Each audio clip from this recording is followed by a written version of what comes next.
get started. All right, very good. Oops, let's try that again. All right, ladies and gentlemen, I am Addie Sheik. I am a communication strategist at Crawford Strategy based in Greenville, South Carolina. We are a full service marketing, public relations, and communications firm. We are so excited to work with many of our, well, all of our clients are excited to work with, but definitely excited to be a member of the South Carolina Chamber and get the chance to talk with you today. I'm a graduate of the University of Georgia with my degrees in broadcast and digital journalism with a political science emphasis. I spent most of my years after college for the first decade working in television news as a reporter and an anchor covering politics, economic development, as well as general assignment work throughout working in Florida and in South Carolina. Additionally, I worked as an independent consultant for clients, helping them with resume building, image development, and brand development, whether that was personal or professional brand. And I've been doing that for more than 5 years as well. I've been with Crawford a little over 2 years, excited to be a part of the public relations team, helping with media training, crisis communication planning. And then additionally, I also teach and facilitate a workshop environment called Deliver Your Brand, in which we help internal teams become the best ambassadors they can be for their various organizations. And so you're getting a taste a little bit of what I do today through this presentation. But again, very honored to be here, and we can get started. And I want to start with this particular quote. Every time you speak, whether it is in an auditorium, a company conference room, or even at your desk, you are auditioning for leadership. Now, this is a quote from former presidential speechwriter James C. Humes. And what I like to think is that we always need to remember we are on stage in our business. But in virtual presentations worlds, we are not in an auditorium, we're not in a company conference room, and our desks are looking probably very different these days. I'm sitting in my kitchen/dining room, and chances are you've got some kind of combination of the same. In virtual presentations, we have the opportunity to reach people on a more intimate level because we're meeting people where they are at. You are coming into my kitchen, I'm coming into your living room or wherever your home office is, or maybe you are kind of doing a split time environment. So there's very little pretense that comes with a virtual presentation. However, there also is a large opportunity for things not to go your way. So we want to make sure that we're mindful of the communication process. This is a cyclical process that is always moving and always changing. It also happens to be irreversible.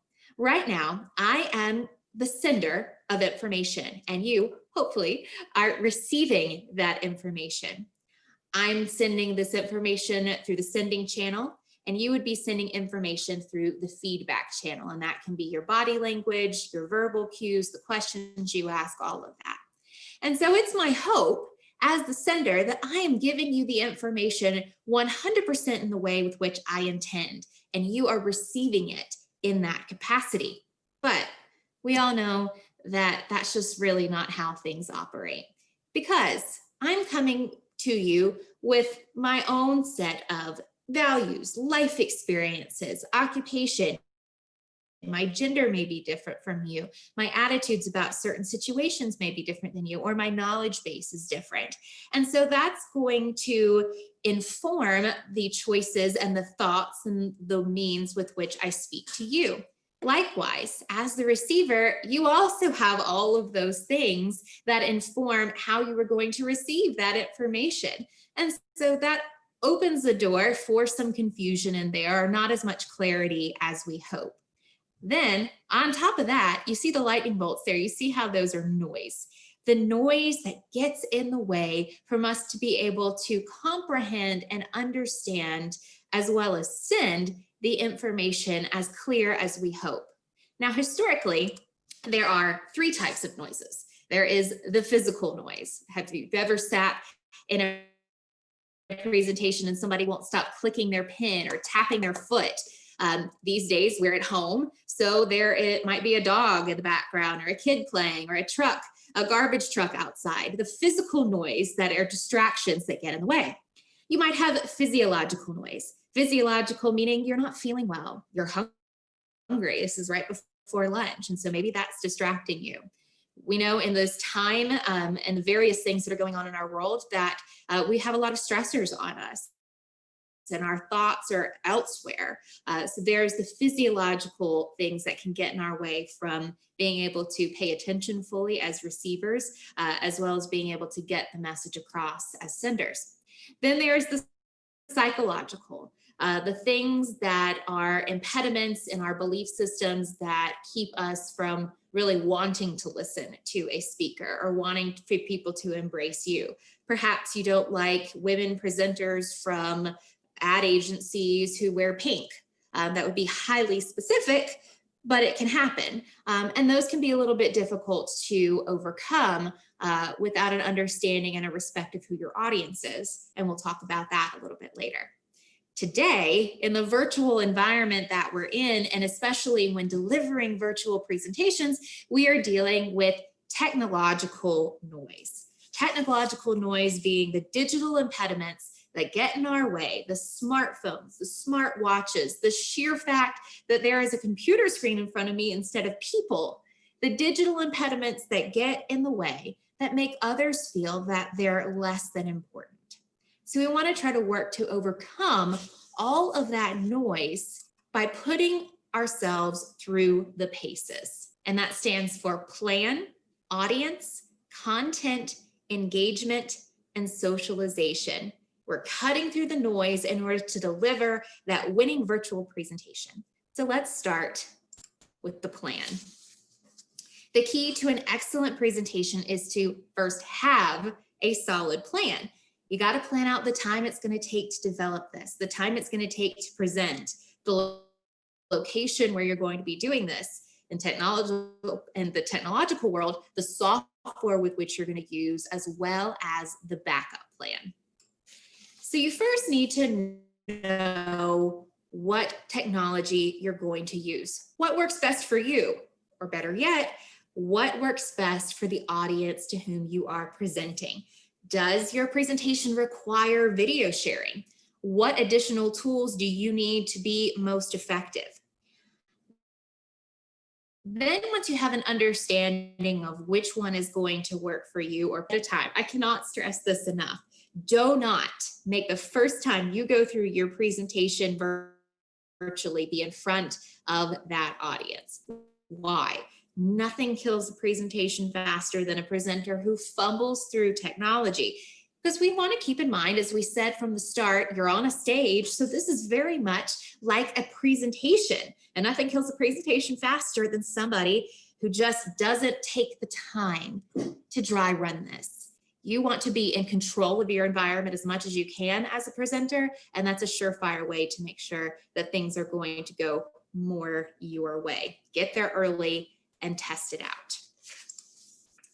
Now, once you have your technology plan in place, you'll need to present yourself and your company professionally. And so this encompasses all aspects of the first impression. And this is camera angles and lighting to appropriate backgrounds and down to the way we look, the way we dress, the way we groom ourselves. So if you'd like to have a little bit of fun with me, I'm going to go through and show you some bad, better, best scenarios. And so by a show of comments, I want you to let me know which option is best. So I'm going to turn on my chat feature here, or at least attempt to turn on my chat feature. Tell you what, Keziah, when we get through and give people enough time to answer their things in chat, I want you to let me know what the majority of people are saying, okay? And special thanks to my Crawford team members who were the ones to submit pictures. They had a lot of fun with this, as you can see. So let's start with camera angles. Thank you to Kyle Jewell, who's on our digital team. Everyone, tell me, which camera angle, A, B, or C, do you think is the best?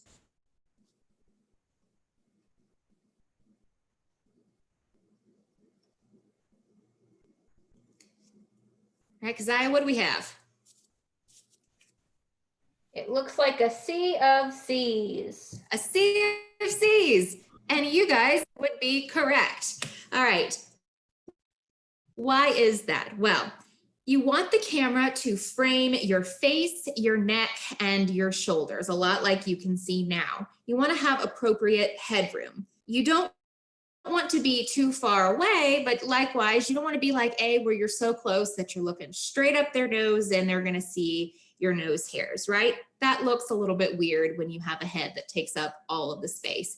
B is a little bit better. We can at least see him a little bit clearer, but C is less distracting. He's got appropriate headroom. His shoulders are framed up. He's straight on. And most importantly, that camera is eye level. So a sea of C's, and you are correct. Now let's talk about lighting. Which is the best here, A, B, or C?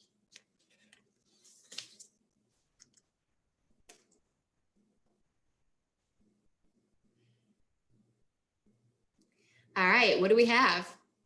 Looks like we have all A's. All A's. Well, you are correct. We've got a 4.0 audience here. Yes, A is going to be your best bet. His full, this is Brandon. His full face is well lit. He's got appropriate lighting in the background as well. He doesn't have any lamps turned on or anything in the back that's going to be a little bit distracting or cause lens flares across his face. Oftentimes I do get the question, you know, is C also good? And natural lighting is perfectly fine. However, when it's lighting just half your face and you're not fully lit, that can be distracting. And obviously B, we want to avoid that where it's too dark. You do not in your setup have to have expensive lighting equipment. That's a big question that I get a lot. I literally in front of me have my laptop on a piece of Tupperware, and I have a lamp on a stock pot that's turned over. And that's it. Nothing too crazy, but you just want to make sure that your face is accented. Likewise, we want to turn off any overhead lighting behind us or any fans at the same time, which can be distracting as well. But yes, A is our lighting. Very good. So hello, this is me. Which one is the best background?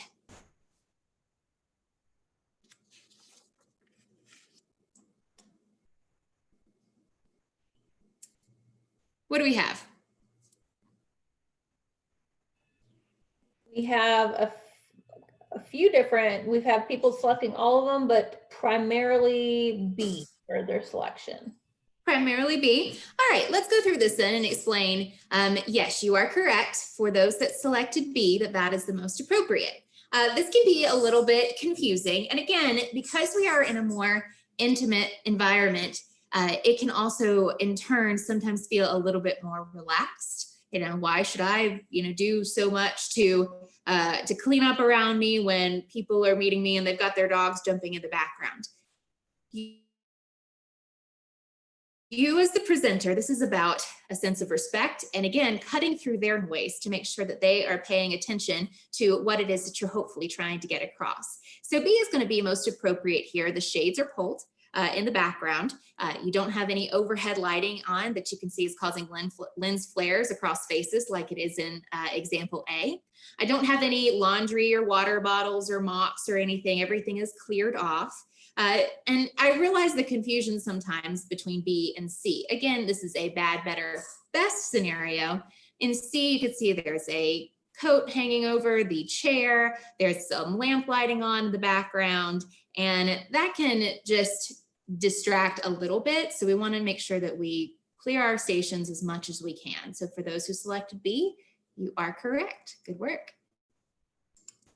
All right, for our guys in the audience today, we're going to talk about maybe things to wear and how we want to appear on camera. So go ahead and select which one is best, A, B, or C.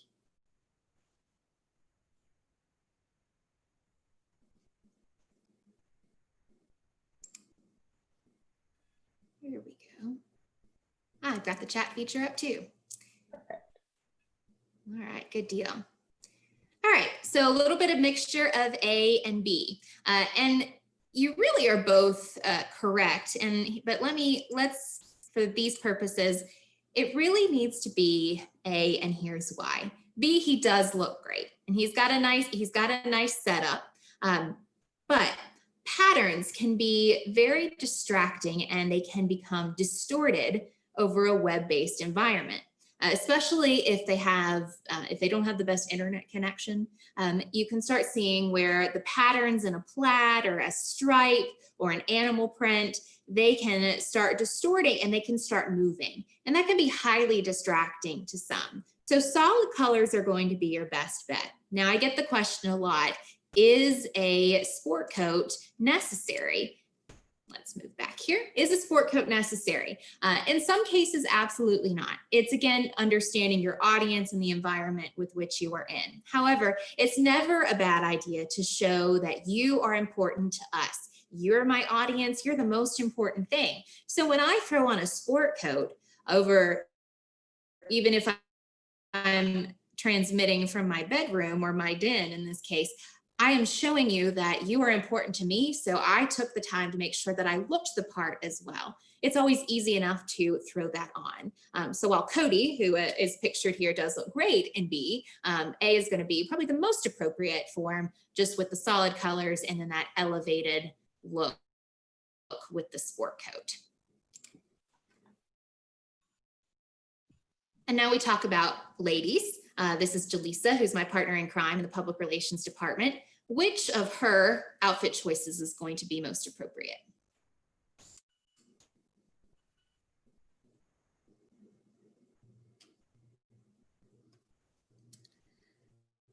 Keziah, what do we have? Looks like we have mostly C's and a couple B's. Okay, very good. And again, she looks great in all of them. In fact, I really, really love her shirt A. However, in a virtual environment, again, a solid color is going to be best. Generally, we want to stay away from white. That can sometimes be a little distorted over a virtual environment. So a neutral is perfectly fine. I also am going to recommend stronger solid colors as well, if that's something that works with your overall look and tone. So jewel tones are always good. They come off really nice and bold. Beware of neons. Again, those can be kind of jarring to some depending on how their internet connection is and how the look is on their screen. But yes, in this case, it would be C. All right, and rounding out these questions, we end with hair. So ladies or males with long hair, which of these is the most appropriate hairstyle for a virtual presentation?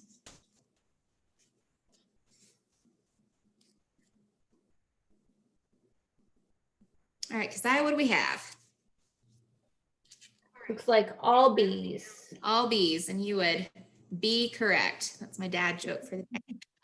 Yes, so I get the question all the time. Well, is it perfectly okay if I wear my hair back? And the answer is yes, but you want to make sure, just in the event of meeting in person, that you're groomed. I'm getting a lot of questions or a lot of people feedback that says, I'm meeting with these people and it looks like they just came home from the gym or jogging out with their dogs and their hair is just sort of thrown up.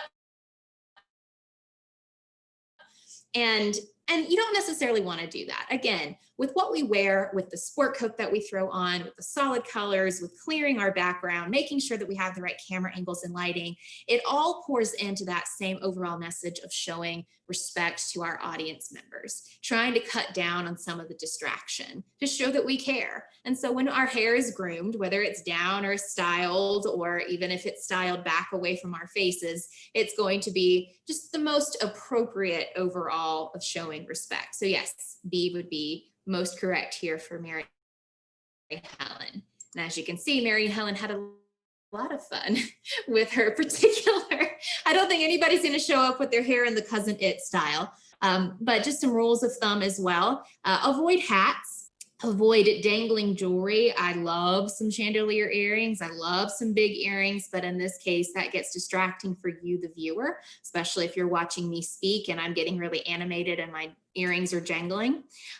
You want to try as much as possible to keep your pets or kids in another room. I realize it's not a perfect world, but just as much as possible if you can, that would be a good rule of thumb. Ladies, you do not have to overdo the makeup, even though this is a computer or web-based environment. You can keep it simple and appropriate. Just sometimes it's a good rule of thumb to put some on. Again, just finding that nice middle ground so that we're showing a level of respect and appropriateness when we're meeting with people in a presentation style environment. I would recommend that you keep your presentations virtually, doing them inside instead of outside, for several reasons, including birds chirping, or grass being mowed, or dogs barking in the background. And with that, we want to make sure that you're not wearing sunglasses as well. The eyes are our windows to the soul. That sounds a little deep. However, you don't want to block out that connection that they're making with you, as well as you don't want to wear them on your head. It's just a good rule of thumb that doesn't necessarily look the most professional and appropriate. Don't want to chew gum, don't want to be eating, certainly don't want to be using your cell phone. I realize that sometimes we can have dual screens up, or we want to try to answer an email real quick and think that people won't notice. As much as you can, clear that environment so that people really feel that you are advocating for them and wanting to make that connection. And the last one, drink from a glass. When presenting, certainly is okay to have water. This is from a colleague of mine, a mentor, that always said, have water in a glass ready to go. You don't want to contend with trying to get a cap off or having a crinkly water bottle. Again, sometimes those are just enough to get people to tune out or get a little bugged by certain things. We all have our idiosyncrasies, so trying to cut down on those is also going to help.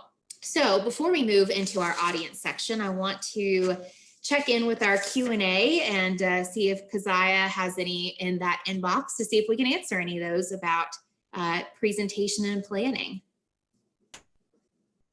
Yes. So first question I have is, is asking, should I still follow these guidelines even if I'm not the one presenting? Which I hope we know the answer to, but. You know what? And it's a great question, and it's one that I get every time. You can be probably a little bit more relaxed in the wearing of prints or that kind of thing. However, you're wanting to show as a listener the same level of respect, hopefully, that you would show if you were presenting. So I would follow those guidelines just as a good rule of thumb, because you are setting a stage for what your brand is. What am I saying about myself when I come, prepared, when I look the part? Am I representing my company effectively? So I would say, yes, that would be the best rule of thumb. Certainly you don't have to go, full tilt on all of these. We realize that this is an environment where some rules are meant to be broken, but I think as much as you can best represent yourself and your company in this environment, you're not going to go wrong by following these guidelines. We have some other questions? Yes. One person asked, I think I understand how to do this. How do I tell other people that are presenting and not doing this without being rude? That's a great question. And that depends as to whether or not you are in a leadership position or if this is a peer thing.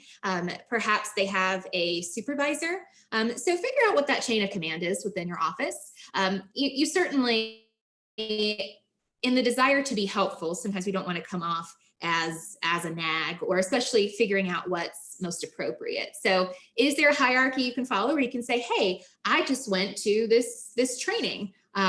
This is something that is helpful, and perhaps this is something that other team members could find helpful as well. And if this is somebody that you supervise, maybe say, I have learned these things along the way. Perhaps you can keep this in mind as well. Chances are that these are the types of things that can be helpful for many people within our organizations, not just one or two. And so if it could be something that's spread around, hopefully everybody can have some elevated technique in this time, seeing that we're probably going to be doing this quite a bit. I saw where we had another raised hand.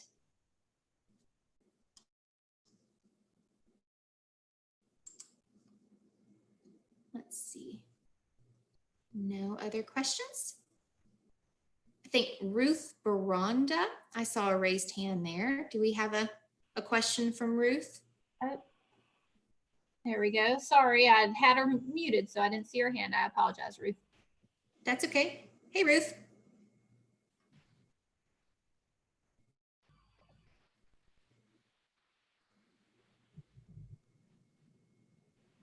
I apologize if I'm not hearing you.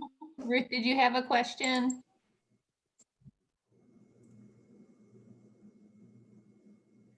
Okay. Well, Ruth, if you do, feel free to put that in the Q&A box and we'll make sure that we answer that as we continue. Right. Let's talk about our audience. A lot of people fear virtual presentations even more than regular presentations. The reason is that in real presentations, at least you see who you are talking with. And in virtual presentations, a lot of times you're not seeing them. In this case, I'm not seeing you. I'm just getting sort of that virtual feedback, and that can be a little scary. As a result, you tend to be speaking into a void with very little feedback. And so there's the fear of not getting the right message across. So before we talk about how to avoid those scary scenarios and set yourself up for success, I want to take a look at a recent virtual presentation environment where the speaker has a very specific audience. Now, we did test the audio out with this. If you have any issues, let us know and we will make sure to try to adjust.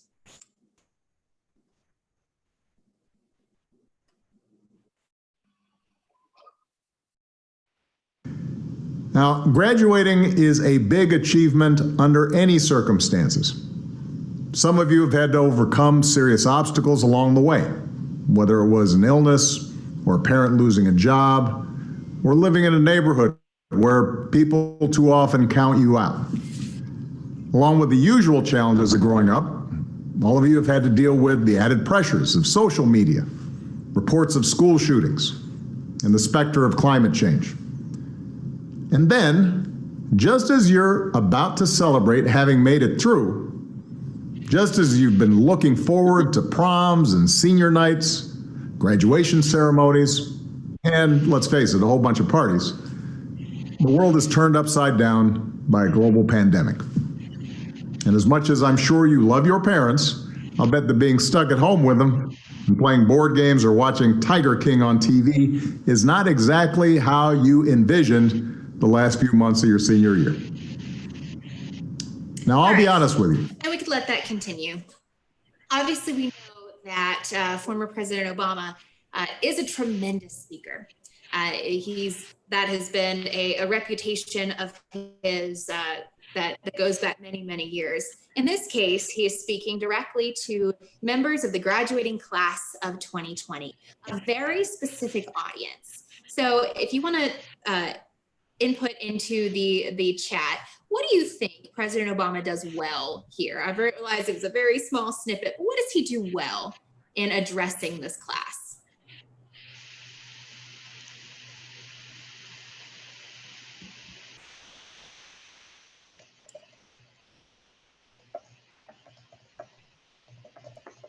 Give me just a few more seconds here to type anything.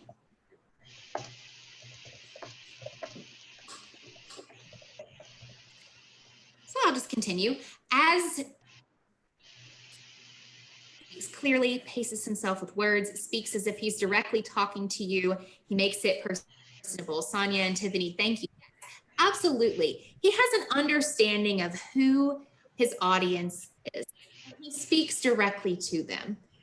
Granted, not everybody is watching Tiger King or experiencing the same things that the class of 2020 is. They are in a very unique situation in which suddenly all their ideas about what a senior year looks like, the parties, the ceremonies, the rites of passage, those were put on the back burner, or they were canceled, or they were changed in a way that really does impact an entire generation of seniors in high school, college graduates.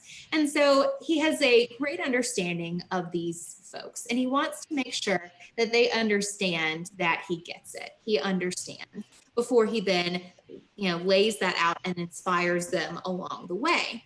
And while that is the general idea for a commencement type speech or an entertainment type speech, he has a deeper understanding that tends to resonate with those younger populations, despite the fact that he's a former president, hasn't been a part of a graduating class in such a long time.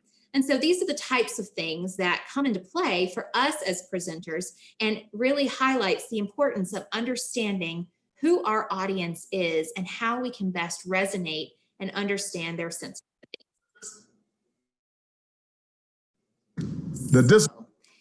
Let's first talk about the audience and you. When your brain does not get the feedback it needs, the general head nods, the questioning out loud, when you cannot see a person in front of you because of the computer screen, it tends to create all sorts of scary scenarios. To avoid them, you want to set an image of a person to talk with mentally through your computer screen. I actually learned this technique back in the day from Oprah Winfrey when I was a journalism student. She once said in an interview that she imagines her best friend when she looks into a camera. Nowadays, when I do virtual presentations or presentations of any kind, I imagine the same thing, except today I want to imagine the ideal person for the presentation I'm giving. So I would challenge you to do the same. Am I presenting to a specific client? Will that client be on that call? Am I presenting to a target audience with which I am pitching? Imagine that ideal person that you're giving this presentation to. And then you don't want to let your audience think this could have been an email, right? This could have been a tips and tools that I could just shift through and throw away. No, you want to make sure that your presentation in a virtual environment elevates what it is that you're doing. I recently sat in on a presentation, no names, no nothing, but it was literally a document in which the document was read to the audience. Well, that's not going to really help them, because I could email them the document and they could read it on their own time, or I could have read the document on my own time without having somebody read it to me. That's a waste of my time. So what do I want to make sure of? I want to make sure that they have takeaways, that there's a call to action, that I am respectful of their time and their space. And that's going to be necessary because the audience is always asking the question, the wham question. What here applies to me? So often our challenge as a speaker, or the pitfall that we fall into, is that we think it's about us. We think it's about, okay, I have to have the right presentation aids, and I have to have the right kind of energy, and I have to say the right thing. And yes, all of that is important. It is lunchtime. Make sure. Check your technology. My Alexa's telling you it's lunchtime. But you have to tell them why they are there. It is about them. It's not about you. So this starts by them hearing and being shown why you and your team are worthy of their time and investment in listening to you, so they have those appropriate and necessary takeaways. Speaker credibility is the characteristic of, first and foremost, being trustworthy. If an audience can't trust you, they're just not going to believe you. They're not going to invest in you. So credibility is often directly related to that audience perception of their competence and their character. First, they have to believe that you're a competent speaker, that you're capable of creating valid arguments or sound reasoning, that you've got the experience behind what you're saying, so you're not just some random person off the street giving people advice that you should or should not take. And so you, off the bat, You saw where I kind of went down my mini resume, if you will, giving you some backgrounder into who I am, so that there may be a little more clarity for you into who I am as a professional, as a person, what my interests are, what my education is. So hopefully you know, okay, maybe she has some experience in talking about this. You're not exempt from that. They need to know who you are, what your company's about, what you're getting ready to tell them. And with that, you're going to be a little bit more composed because you've had that forethought and that planning. Likability, energy, and style tends to flow a little bit more. I want you to remember to trust your audience, to like your audience, to respect your audience. You may not agree with them, depending on what kind of presentation it is. You may want to change how they think, how they feel, how they act. But if you don't ultimately care about them and their well-being, presenting them ideas with way they can help their business or their individual selves, you probably need to reevaluate whether or not you should be speaking with them. You want what's best for your audience. And so that may mean that you do a little extra research to see how COVID-19 has affected their business. Are you speaking to an environment that has been directly related to or directly affected by some of the protests, COVID-19? All of these things mean that you have an understanding of the sensitivities that come with best representing your audience. And so it shows that you care. Establishing that credibility is going to be important. And then relating to reading your audience virtually. This is one of those things that is so hard to do in a virtual environment. So to be an effective virtual presenter, you also have to be an engaged observer. It can be really, really easy to zone into your notes and your visual aids, especially when you don't have the warm bodies in front of you. So you want to invite them to have their video on while you present, if possible, if that is the mode with which you are working with. Zoom doesn't always have that capability in this kind of mode. So figuring out, again, the technology that works best for you. But when they have the video up in front of you, you can look for some of those cues, what we call the back channels. Those are the head nods. Those are the mm-hms and the ahas, those kinds of things that generally let you see that they are, in fact, your audience is in fact paying attention. You can also look for things like shoulder tension. Are they slouching? Are they off to one side? Are they tensing up because something that you just said is making them question, or maybe they're upset by something that you've said? Same thing goes with eye contact. I put that in quotations because let's be real, we're not making actual eye contact, but are people actually looking at the screen, or are they completely off in another realm? Are they looking at their phone, or are they engaged with you? All of these things, if you're not making eye contact, if their shoulders have changed, if they're not nodding along with you, those are general cues that perhaps this is time for some engagement opportunity. Maybe I need to stop and pause and ask a question. Maybe I want to make sure that a clarifying point isn't necessary. All of those things are good rules of thumb, even in an environment where they're not right in front of you. Tone is a little bit tougher. So are facial expressions, because you do have to invite people to speak in order to hear a tone. Facial expressions are also a little tough in a virtual environment because we all have a face at rest, and it can sometimes look a little bit more stern. I think you know what I'm talking about without actually saying the terminology or what the kids are saying. But you just want to pick up on changes. If a person has a general gruff look throughout the course of a presentation, but it suddenly changes into confusion or even anger or surprise or a smile, all of those things might be a cue that you need to open the floor for questions or invite the opportunity for additional engagement. Lastly, if people are just straight up using devices, chances are you've lost them. So likewise, we also need to remember that we too need to put away some of our devices. So before we move into content, I want to specifically open the floor for questions about your audience, having a better understanding of who they are. Any particular questions about this section? Let's see. Keziah, are you seeing any on your end?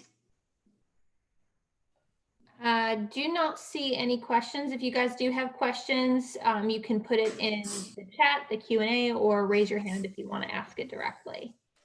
Great, appreciate it, guys. And looks like we have a hand raised. We have Ruth. Yes, is it unmuted? Yes, I hear you. Hi, Ruth. How are Okay. you? Fine, I was muted before. My That's okay. concern, yeah, my concern is about different age groups.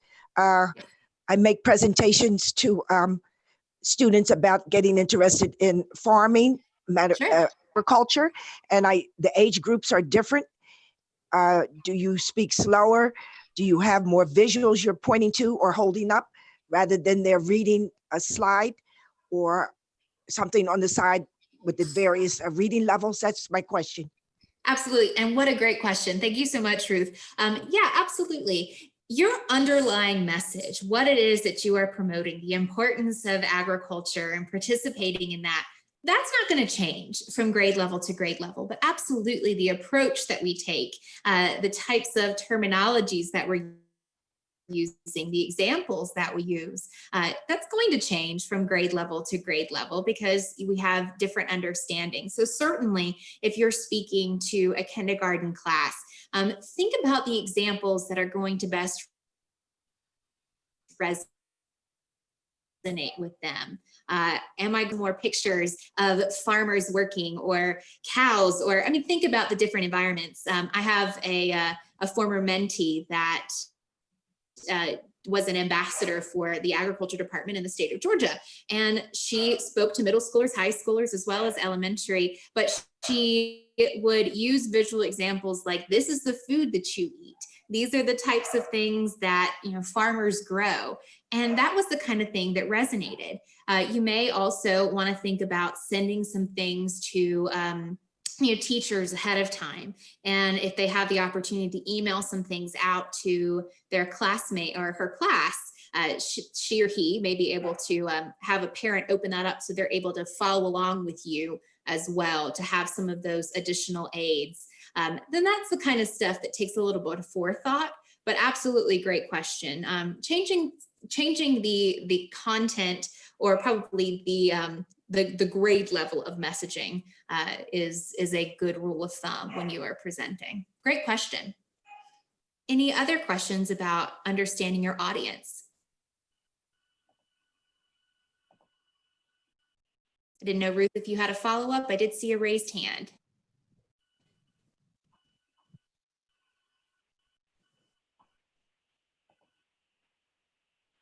Okay, let's move on to content. Every introduction should start by grabbing the audience right off the top. Yes, we want to weave in that speaker credibility. You know, I've worked in this field for many years, blah, blah, blah.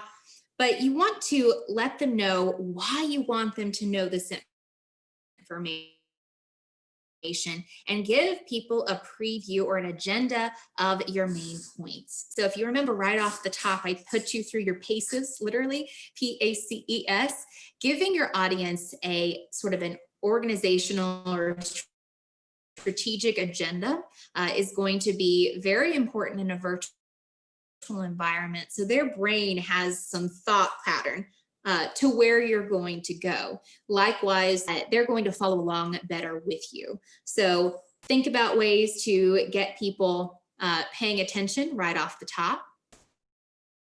Can people hear me okay? I just want to make sure.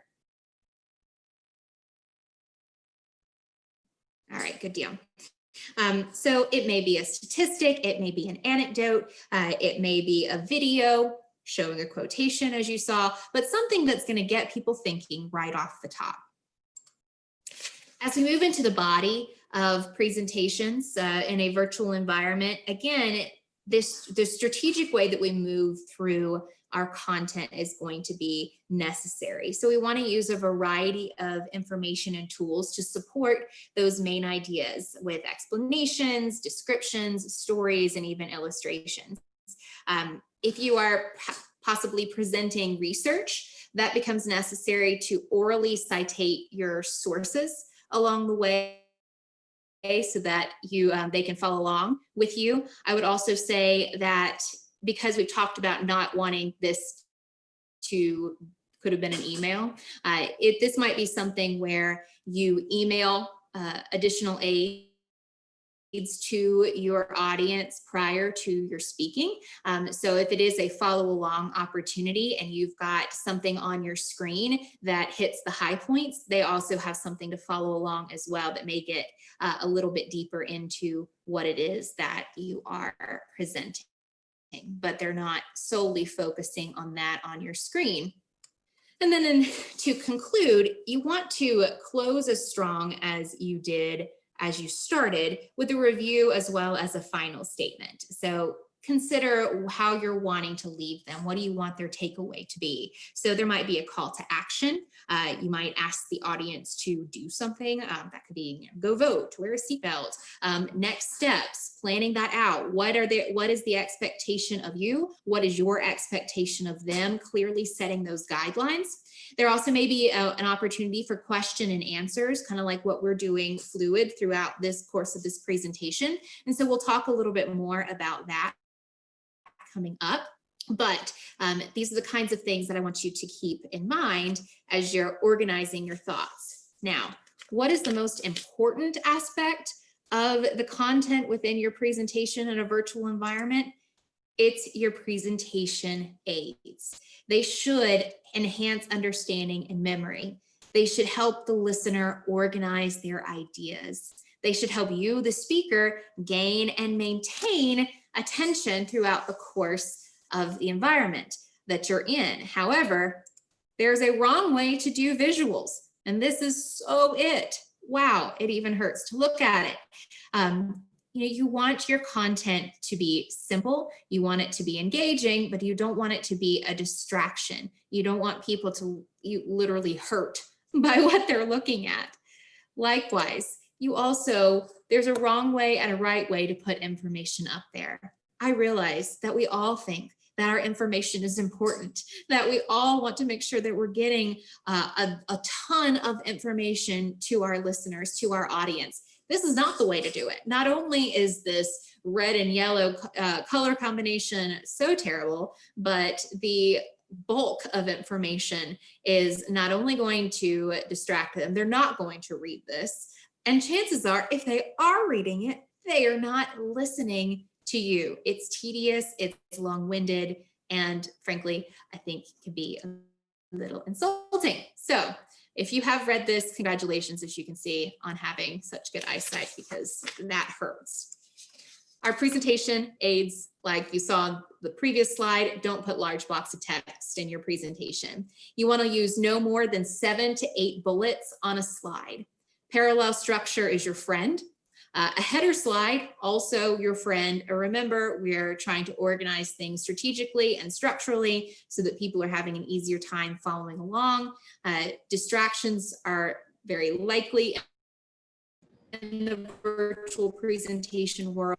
So if they have to step away, you don't want them to be lost in a sea of content. You want to give them a header so they know, oh, okay, presentation aids, we're still on that. Or we've moved on to a different topic. Maybe I need to go back and look at that later. And you want to use photos and graphics as appropriate, but visual aids are certainly your friend. So questions about content and the ways to develop that, the right tools to be able to use it in a virtual environment.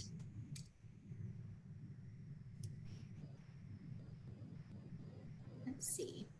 I don't see any in our question and answer. Let's see. How many slides is too long?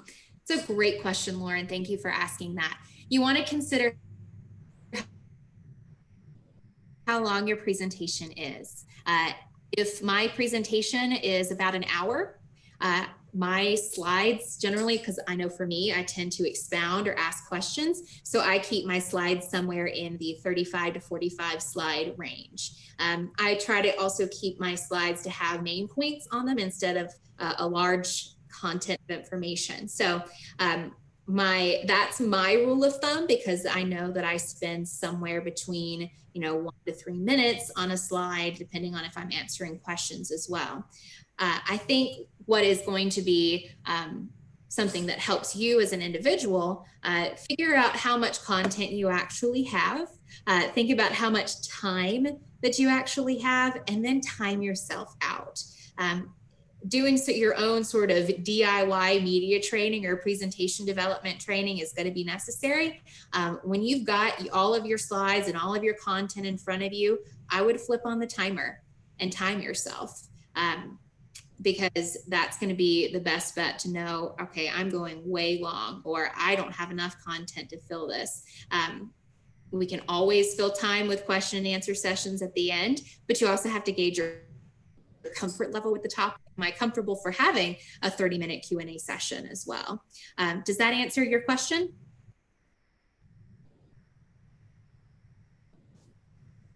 Yes, great. Thanks, Lauren. Wonderful question. We're going to move on to engagement. Engagement, just as if you were doing an in-person presentation, you want to craft this presentation in a virtual environment to best support your audience. So first and foremost, practice the 10-minute rule. Well, what is that? Try not to speak for more than 10 minutes without some sort of audience engagement. Whether that's polling or Q&As, asking a survey, or opening it up for chats and questions. This is that opportunity to get people to participate, to get them to retune in if they've had a little moment of tune out, but give them 10-minute increments, segments in which they can follow along with you. Your ultimate goal here is to make your audience feel like they are right there sitting next to you every time you present. Again, there is an intimacy factor with the world of virtual presentations. There just naturally is. So you want to make sure that you are calling people by their name, that you are making sure that you give them an opportunity to say something out loud, so they feel like you are speaking directly to them. That's your goal here. It's also a good idea to have a moderator. Thank you, Keziah. I need you today to keep track of other questions, especially if this is a different form of technology than you're used to. This is a different medium, or there's just a large number of people that are a part of that presentation. So moderator is going to be helpful to sort of monitor those chats, say, Addie, we do have a question, and it's from such and such from this company, that kind of thing. But yes, tactics, Q&As, surveys, polling, utilizing the chat feature, inviting people to turn on their microphones, all of that are good rules of thumb to keep them engaged in that virtual world. Question and answer opportunities are fundamental. To me, they're the most impactful form of engaging your audience, whether it's asking questions in the chat and then directing it to the audience, or actually having a formal, open your mic, ask the question type opportunity. With that, there can be a lot of pitfalls if you do not do the prep ahead of time. This means that you want to anticipate possible questions. I was recently in a pitch opportunity where we had a question that just came out of the blue, and it shouldn't have. We recognize that it probably shouldn't have if we had done a better job of anticipating this as a question. And so you want to think about all those scenarios. A brainstorm session ahead of a presentation for these types of things, always a good rule of thumb. And in that brainstorm session, you can craft responses. Does that mean that you need to script out an answer? Absolutely not. What happens when you try to script out an answer and memorize it? First thing is going to fly out the window as soon as any adrenaline or an audience gets in front of you or in front of your computer screen. So you want to have an idea of talking points, having a fundamental understanding and a passion for what it is that you're speaking about. You're likely coming to a presentation environment with a lot of background knowledge, a lot of passion for what it is that you're doing. Stick to those talking points that you know and you feel, and not try to be somebody that you're not. We don't want robots here, and they certainly don't either. So practice your delivery, having an idea of talking points in front of you, and practice yourself. Flip on your smartphone. We all have one. Turn on the video portion of that and listen to yourself. Do I deliver this effectively? Do I need to repeat the question? Am I directing my responses to everyone? All of that is going to be helpful to best support you in a Q&A environment and help you be successful. And then let's talk about delivery techniques, right? This is a different environment. It just is. And so with that, it can be a little bit confusing. What do I do? How do I do it? Where do I look? All of that. So think about the B attitudes of presenting. Yes, I'm taking you to Vacation Bible School here for the presentation mode. Be a TV personality. What does that mean? Look straight into the camera and not at the screen. So for those that can see me in presentation mode, this is me looking at the camera. This is me looking at the screen. Camera, screen. Okay, subtle, but you notice it. At least I hope that you notice it. Otherwise, my point is completely moot. But it makes the viewer feel as if you are looking right at them. And so some presenters even turn the self view off so they're not distracted by their own image. But yes, square off your shoulders, think about lighting, think about headroom, all of that, but look directly in the camera as if you are looking directly at the person to whom you are presenting. This one's a little controversial because I am not currently doing it. Be standing.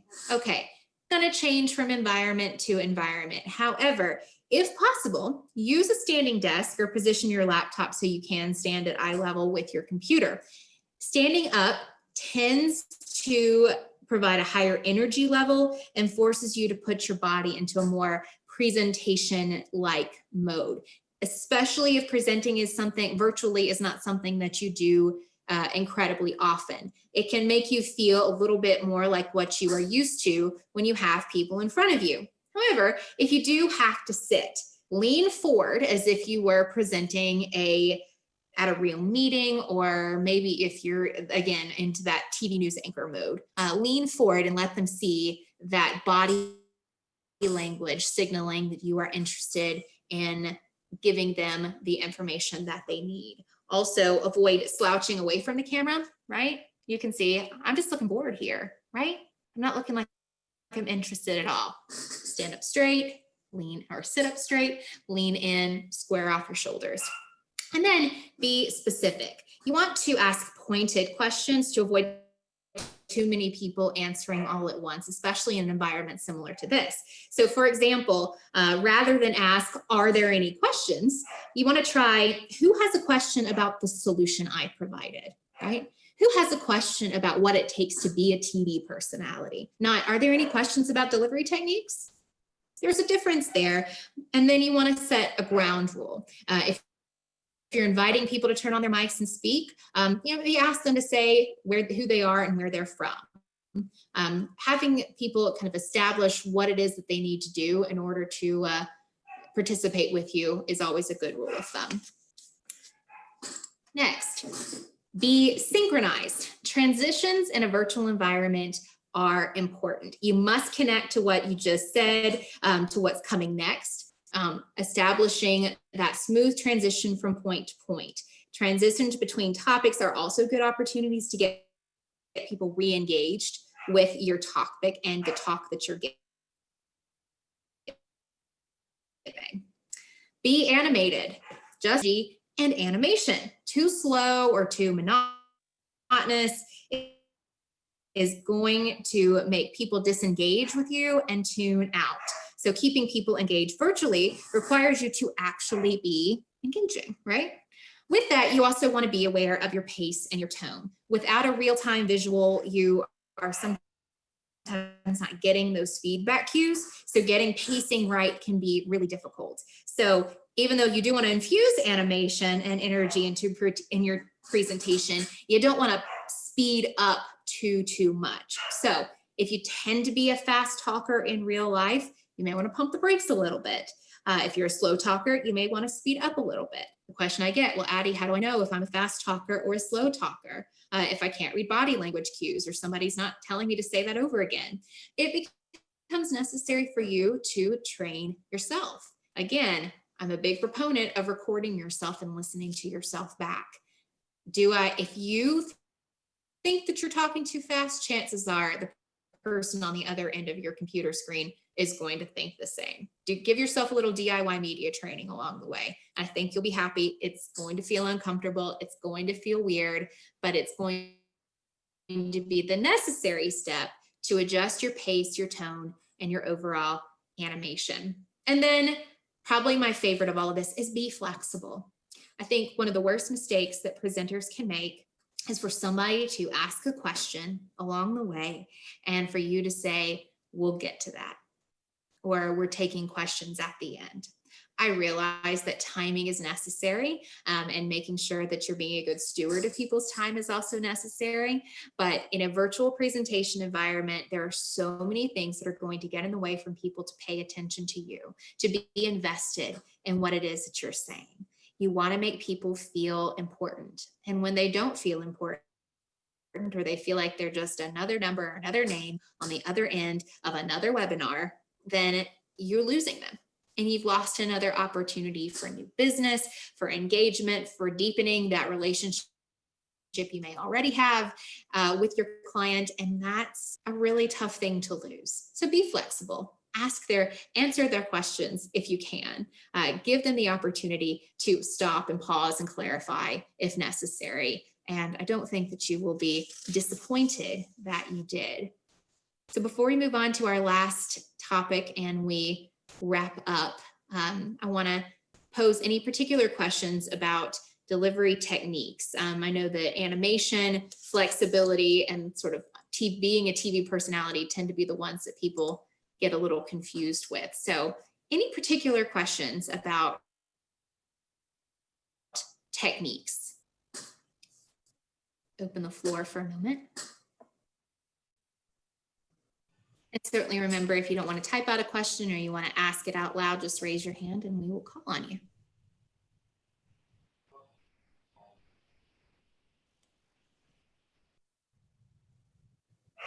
Okay. Here we go. Let's talk socialization. The camera becomes a barrier between you and the audience. It just does. So to minimize this anti-socialization effect, you have to utilize your language more efficiently so that you're creating a more intimate dialogue. Now that sounds really intense, but it is simpler than you think. I do promise that. To create that more individualized, we're speaking to one person. So instead of saying, can everyone hear me, implying, this disconnected, lost masses kind of thing, use, can you hear me?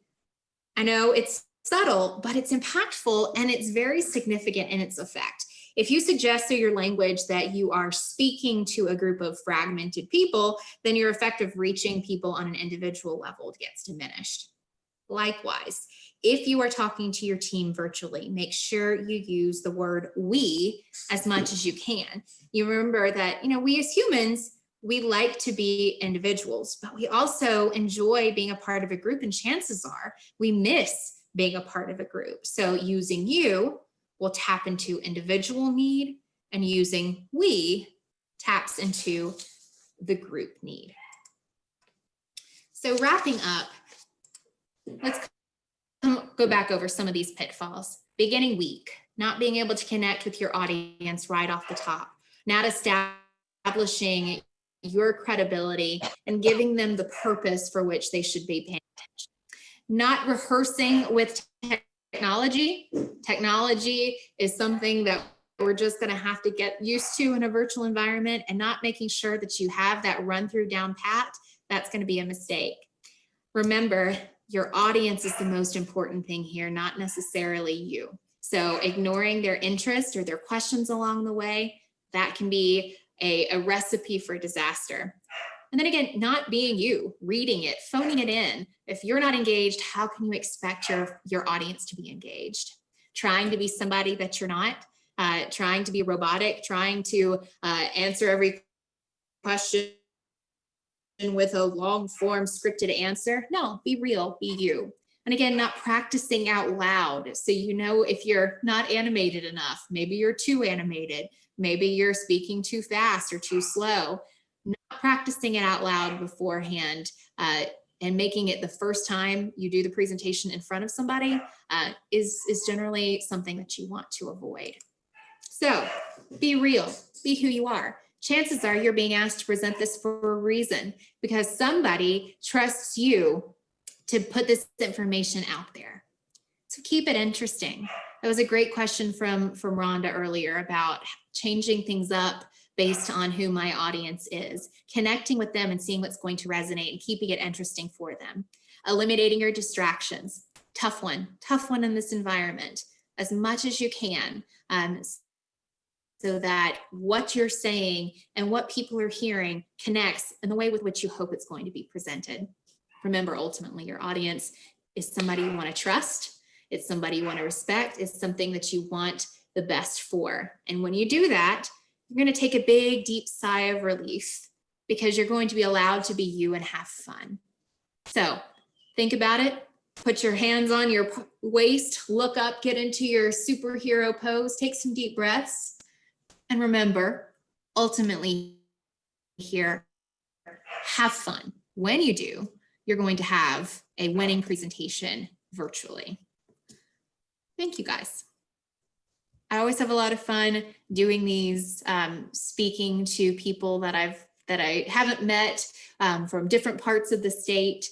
I would love to, I know we've got, 20 minutes or so on our realm. So if you do have questions, I'd love to give you the opportunity to ask something that we haven't gotten to throughout. So any particular questions that I might be able to answer today about virtual presentations. And yes, feel free to turn on your mics. We'll certainly raise your hand and I'm happy to answer those as well.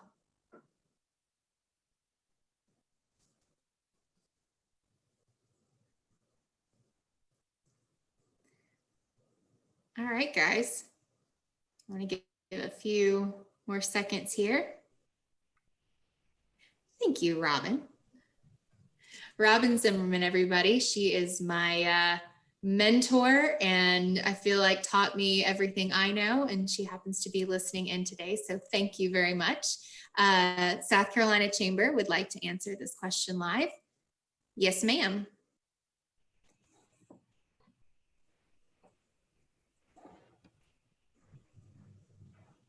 All right, good deal. We have one answered. Ladies and gentlemen, that wraps up our time together. Again, thank you so much. I do believe that this has been recorded and will be shared across multiple platforms. So I'm sure Keziah and the Chamber will have different modes and an email that will go out to you. So if you feel like this was something that was helpful for you and you have friends or coworkers that this could be helpful for as well, please feel free to share.